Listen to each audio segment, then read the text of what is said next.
الحمد لله رب العالمين الرحمن الرحيم مالك يوم الدين إياك نعبد وإياك نستعين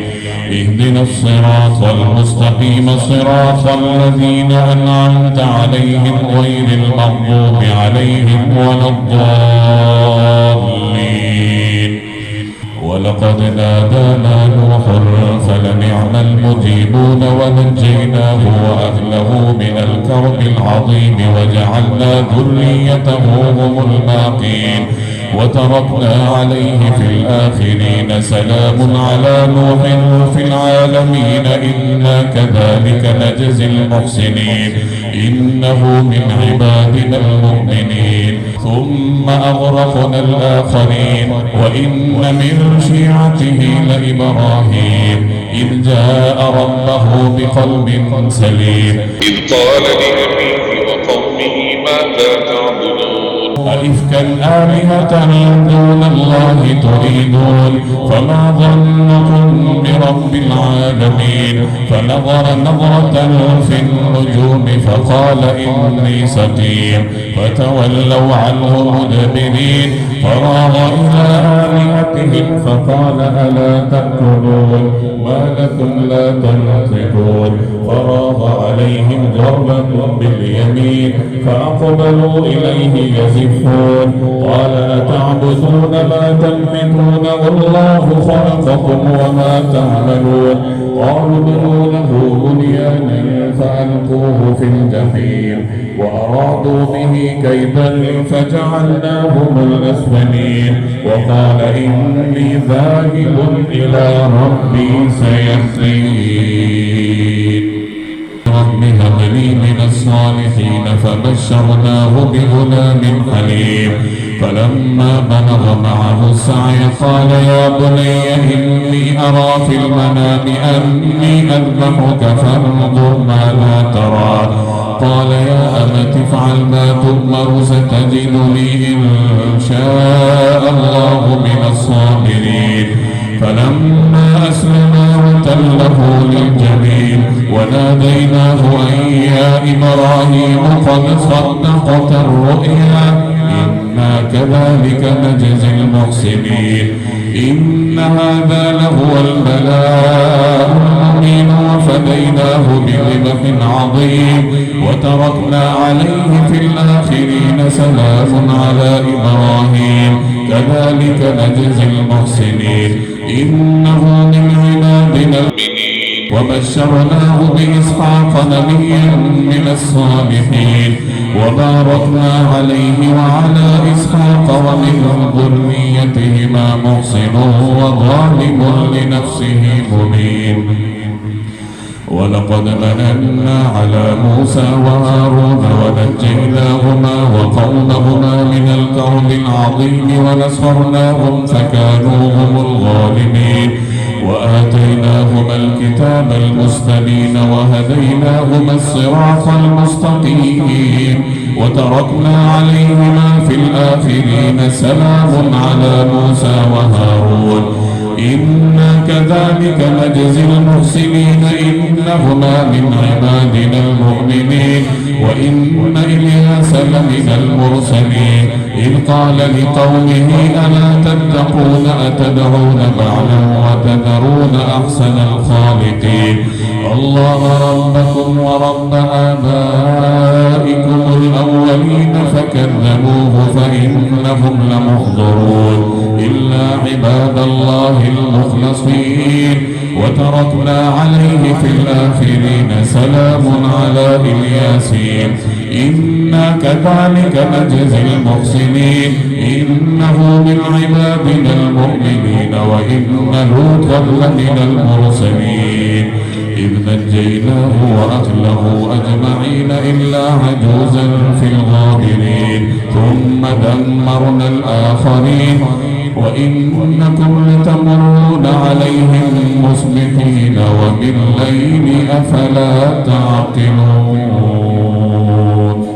وإن يونس لمن المرسلين إذ أبق إلى الفلك المشحون فساهم فكان من المدحضين فالتقمه الحوت وهو مليم فلولا أنه كان من المسبحين للبث في بطنه إلى يوم يبعثون فنبذناه بالعراء وهو سقيم وأنبتنا عليه شجرة من يقطين وأرسلناه إلى 100,000 أو يزيدون فآمنوا فمتعناهم إلى حين فاستفتهم ألربك البنات ولكم البنون أم خلقنا الملائكة إناثا وهم شاهدون ألا إنهم من إفكهم ليقولون ولد الله وإنهم لكاذبون أصطفى البنات على البنين ما لكم كيف تحكمون أفلا تذكرون أم لكم سلطان مبين فأتوا بكتابكم إن كنتم صادقين وجعلوا بينه وبين الجنة نسبا ولقد علمت الجنة إنهم لمحضرون سبحان الله عما يصفون إلا عباد الله المخلصين فإنكم وما تعبدون ما أنتم عليه بفاتنين إلا من هو صال الجحيم وما منا إلا له مقام معلوم وإنا لنحن الصافون وإنا لنحن المسبحون وإن كانوا ليقولون لو أن عندنا ذكرا من الأولين لكنا عباد الله المخلصين فكفروا به فسوف يعلمون ولقد سبقت كلمتنا لعبادنا المرسلين إنهم لمنصورون وإن جندنا لهم الغالبون فتول عنهم حتى حين وأبصرهم فسوف يبصرون أفبعذابنا يستعجلون فإذا نزل بساحتهم فساء صباح المنذرين وتول عنهم حتى حين وأبصر فسوف يبصرون سبحان ربك رب العزة عما يصفون وسلام على المرسلين والحمد لله رب العالمين صاد والقرآن بالذكر بل الذين كفروا في عزة وشقاق كم أهلكنا من قبلهم من قرن فنادوا ولا تحين مناص وعجبوا أن جاءهم منذر منهم فقال الكافرون هذا ساحر كذاب أجعل الآلهة إلها واحدا إن هذا لشيء عجاب وانطلق الملأ منهم أن امشوا واصبروا على آلهتكم إن هذا لشيء يراد ما سمعنا بهذا في الملة الآخرة إن هذا إلا اختلاق أأنزل عليه الذكر من بيننا بل هم في شك من ذكري بل لما يذوقوا عذاب أم عندهم خزائن رحمة ربك العزيز الوهاب أم لهم ملك السماوات والأرض وما بينهما فليرتقوا في الأسباب جند ما هنالك مهزوم من الأحزاب كذبت قبلهم قوم نوح وعاد وفرعون ذو الأوتاد وثمود وقوم لوط وأصحاب الأيكة أولئك الأحزاب إن كل إلا كذب الرسل فحق عقاب وما ينظر هؤلاء إلا صيحة واحدة ما لها من فواق وقالوا ربنا عجل لنا قطنا قبل يوم الحساب اصبر على ما يقولون واذكر عبدنا داود ذا الأيد إنه أواب إنا سخرنا الجبال معه يسبحن بالعشي والإشراق والطير محشورة كل له أواب وشددنا ملكه وآتيناه الحكمة وفصل الخطاب. وهل أتاك نبأ الخصم إذ تسوروا المحراب إذ دخلوا على داود ففزع منهم قالوا لا تخف خصمان بغى بعضنا على بعض فاحكم بيننا بالحق ولا تشطط واهدنا إلى سواء الصراط. إن هذا أخي له 99 نعجة ولي نعجة واحدة فقال أكفلنيها وعزني في الخطاب. قال لقد ظلمك بسؤال نعجتك إلى نعاجه وإن كثيرا من الخلطاء ليبغي بعضهم على بعض إلا الذين آمنوا وعملوا الصالحات وقليل ما هم. وظن داود أنما فتناه فاستغفر ربه وخر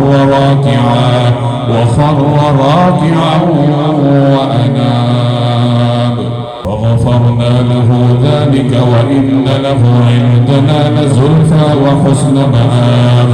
يا داود إنا جعلناك خليفة في الأرض فاحكم بين الناس بالحق ولا تتبع الهوى فيضلك عن سبيل الله. إن الذين يضلون عن سبيل الله لهم عذاب شديد بما نسوا يوم الحساب. وما خلقنا السماء والأرض وما بينهما باطلا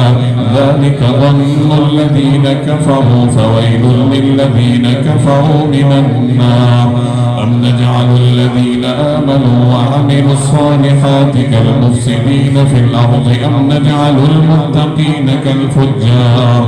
كتاب أنزلناه إليك مبارك ليدبروا آياته وليتذكر أولو الألباب.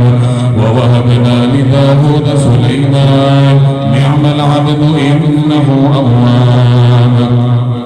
إذ عرض عليه بالعشي الصافنات الجياد فقال إني أحببت حب الخير عن ذكر ربي حتى تهارت بالحجاب. ردوها علي فطفق مسحا بالسوق والأعناق. ولقد فتنا سليمان وألقينا على كرسيه جسدا ثم أناب. قال رب اغفر لي وهب لي ملكا لا ينبغي لأحد من بعدي إنك أنت الوهاب. فسخرنا له الريح تجري بأمره رخاء حيث أصاب والشياطين كل بناء وغواص وآخرين مقرنين في الأصفاد. هذا عطاؤنا فامنن أو أمسك بغير حساب. وإن له عندنا لزلفى وحسن مآب. واذكر عبدنا أيوب إذ نادى ربه أني مسني الشيطان بنصب وعذاب. اركض برجلك هذا مغتسل بارد وشراب. ووهبنا له أهله ومثلهم معهم رحمة منا وذكرى لأولي الألباب. وخذ بيدك ضغثا فاضرب به ولا تحنث إنا وجدناه صابرا نعم العبد إنه أواب. واذكر عبادنا إبراهيم وإسحاق ويعقوب أولي الأيدي والأبصار إنا أخلصناهم بخالصة ذكر الدار وإنهم عندنا لمن المصطفين الأخيار. واذكر إسماعيل واليسع وذا الكفل كل من الأخيار. هذا ذكر وإن للمتقين لحسن مآب. جنات عدن مفتحة لهم الأبواب متكئين فيها يدعون فيها بفاكهة كثيرة وشراب. وعندهم قاصرات الطرف أتراب. هذا ما توعدون ليوم الحساب. إن هذا لرزقنا ما له من نفاد. هذا وإن للطاغين لشر مآب جهنم يصلونها فبئس المهاد هذا فليذوقوه حميم وغساق وآخر من شكله أزواج هذا فوج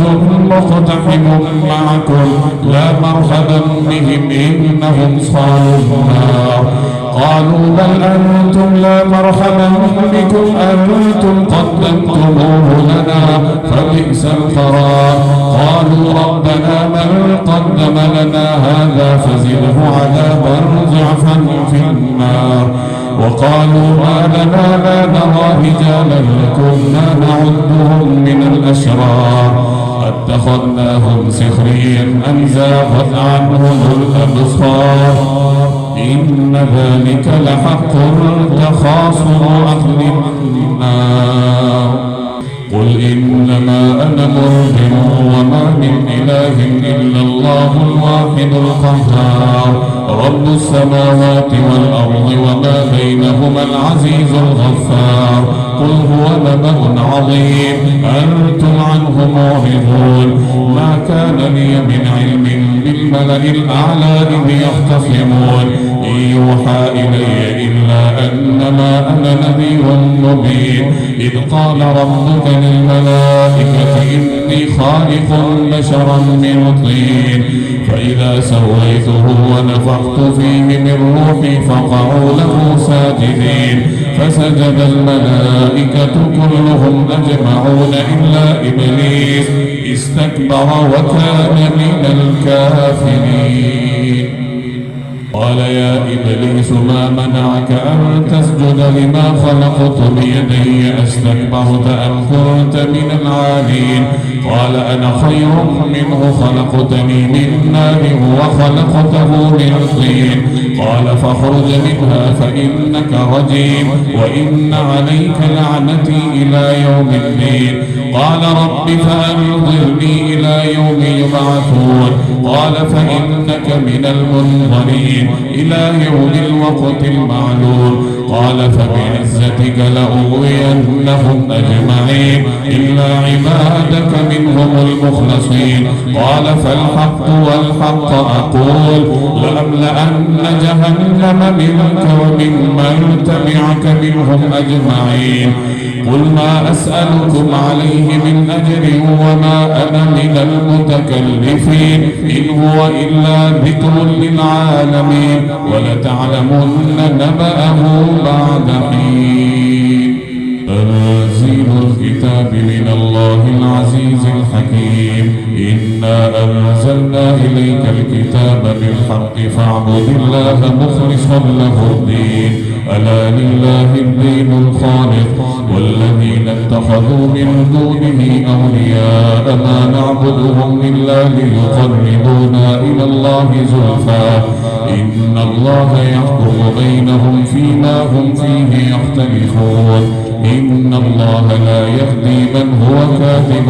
كفار لو أراد الله أن يتخذ ولدا لاصطفى مما يخلق ما يشاء سبحانه هو الله الواحد القهار خلق السماوات والأرض بالحق يكور الليل على النهار ويكور النهار على الليل وسخر الشمس والقمر كل يجري لأجل مسمى ألا هو العزيز الغفار خلقكم من نفس واحدة ثم جعل منها زوجها وأنزل لكم من الأنعام 8 أزواج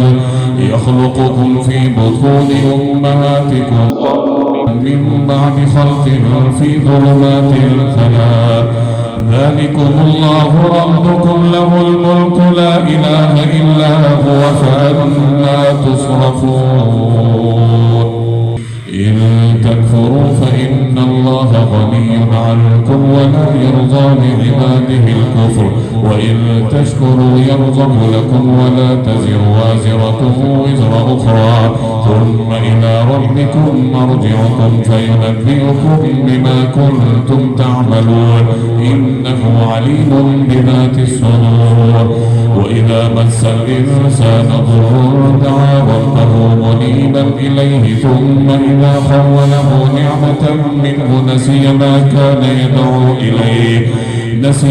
كان يدعو إليه من قبل وجعل لله أندادا ليضل عن سبيله قل تمت كفرك قليلا إنك من أصحاب النار أمن هو قانت آناء الليل ساجدا وقائما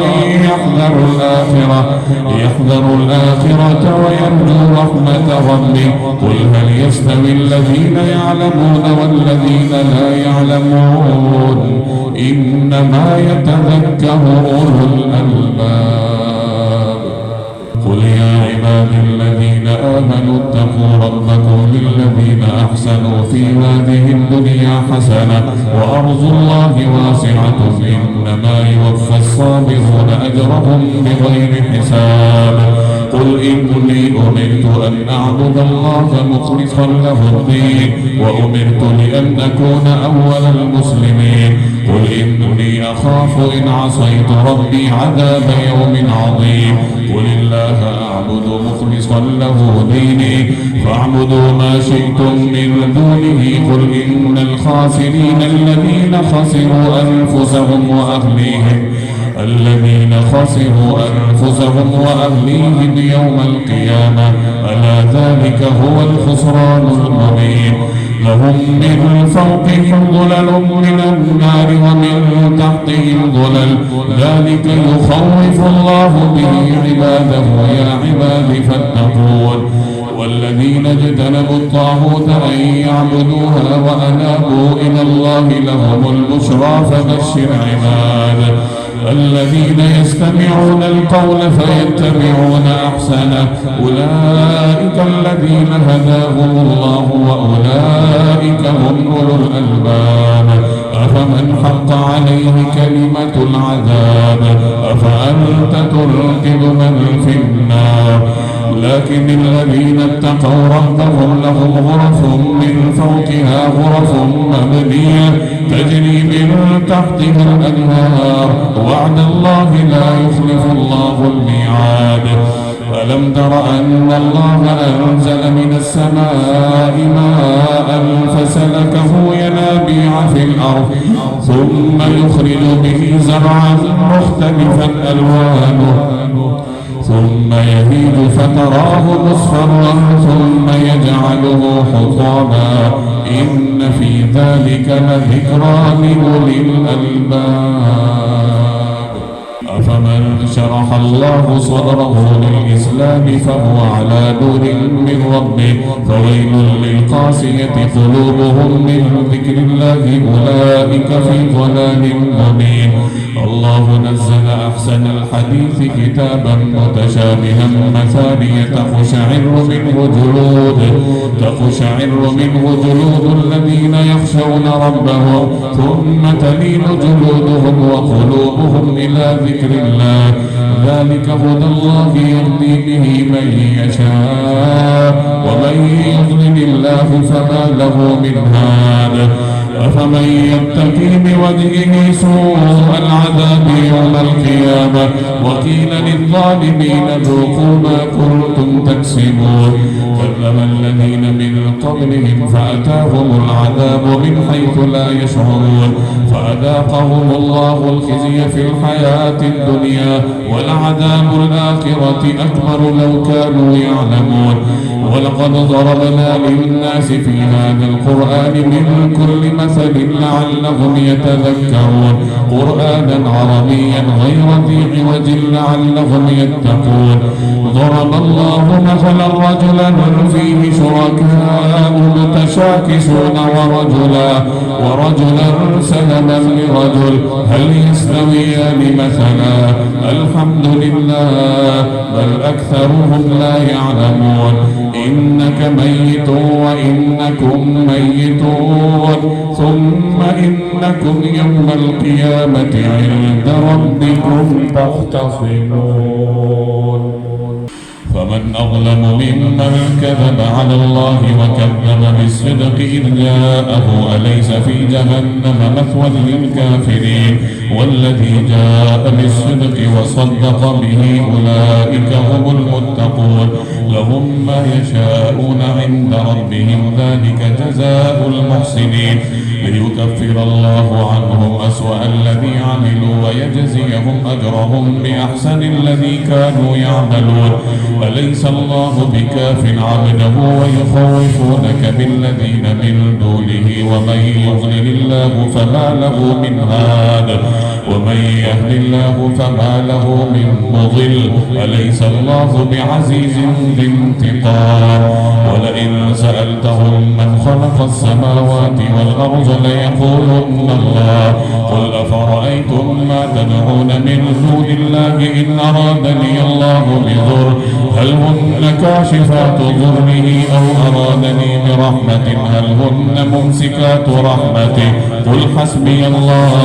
عليه يتوكل المتوكلون قل يا قوم اعملوا على مكانتكم إني عامل فسوف تعلمون من يأتيه عذاب يخزيه ويحل عليه عذاب مقيم إنا أنزلنا عليك الكتاب للناس بالحق فمن اهتدى فلنفسه ومن ضل فإنما يضل عليها وما أنت عليهم بوكيل الله يتوفى الأنفس حين موتها والتي لم تمت في منامها فيمسك التي قضى عليها الموت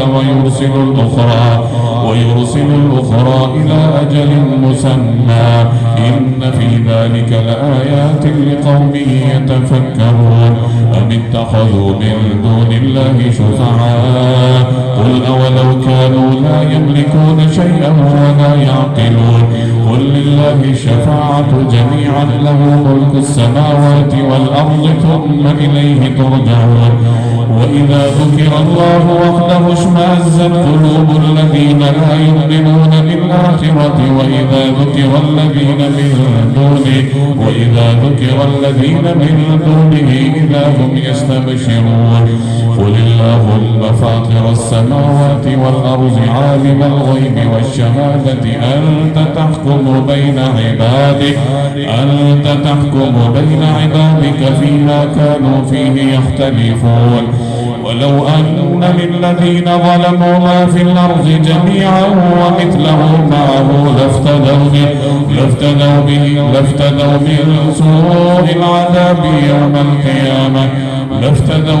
من سوء العذاب يوم القيامة وبدا لهم من الله ما لم يكونوا يحتسبون وبدا لهم سيئات ما كسبوا وحاق بهم ما كانوا به يستهزئون فإذا مس الإنسان ضر دعانا ثم إذا حولناه نعمة منا قال إنما أوتيته على علم بل هي فتنة ولكن أكثرهم لا يعلمون قد قالها الذين من قبلهم فما أغنى عنهم ما كانوا يكسبون فأصابهم سيئات ما كسبوا والذين ظلموا من هؤلاء سيصيبهم سيئات ما كسبوا وما هم بمعجزين أولم يعلموا أن الله يبسط الرزق لمن يشاء ويقدر إن في ذلك لآيات لقوم يؤمنون قل يا عبادي الذين أسرفوا على أنفسهم لا تقنطوا من رحمة الله إن الله يغفر الذنوب جميعا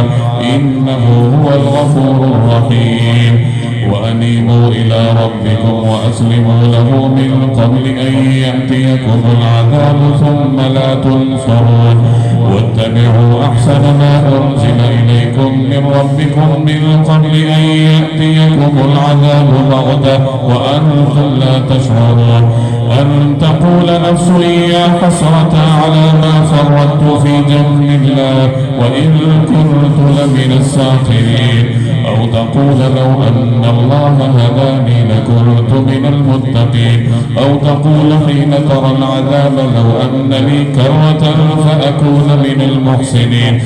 بلى قد جاءتك آياتي فكذبت بها واستكبرت وكنت من الكافرين ويوم القيامة ترى الذين كذبوا على الله وجوههم مسودة أليس في جهنم مثوى للمتكبرين وينجي الله الذين اتقوا بمفازتهم لا يمسهم السوء ولا هم يحزنون الله خالق كل شيء وهو على كل شيء وكيل له مقاليد السماوات والأرض والذين كفروا بآيات الله أولئك هم الخاسرون قل أفغير الله تأمروني أعبد أيها الجاهلون ولقد أوحي إليك وإلى الذين من قبلك لئن أشركت ليحبطن عملك ولتكونن من الخاسرين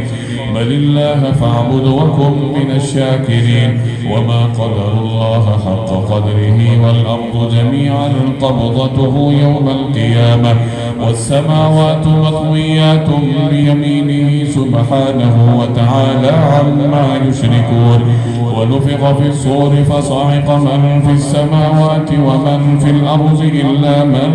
شاء الله ثم نفخ فيه أخرى فإذا هم قيام ينظرون وأشرقت الأرض بنور ربها ووزع الكتاب وجيء بالنبيين والشهداء وقضي بينهم بالحق وهم لا يظلمون ووفيت كل نفس ما عملت وهو أعلم بما يفعلون وسيق الذين كفروا إلى جهنم زمرا حتى إذا جاءوها فتحت أبوابها وقال لهم خزنتها ألم يأتكم رسل منكم يتلون عليكم آيات ربكم وينذرونكم لقاء يومكم هذا قالوا بلى ولكن حقت كلمة العذاب على الكافرين قيل ادخلوا أبواب جهنم خالدين فيها فبئس مثوى المتكبرين وسيق الذين اتقوا ربهم إلى الجنة زمرا حتى إذا جاءوها وفتحت أبوابها وقال لهم خزنتها سلام عليكم طبتم فادخلوها خالدين وقالوا الحمد لله الذي صدقنا وعده وأورثنا الأرض نتبوأ من الجنة حيث نشاء فنعم أجر العاملين وترى الملائكة حافين من حول العرش يسبحون بحمد ربهم وقضي بينهم بالحق وقيل الحمد لله رب العالمين.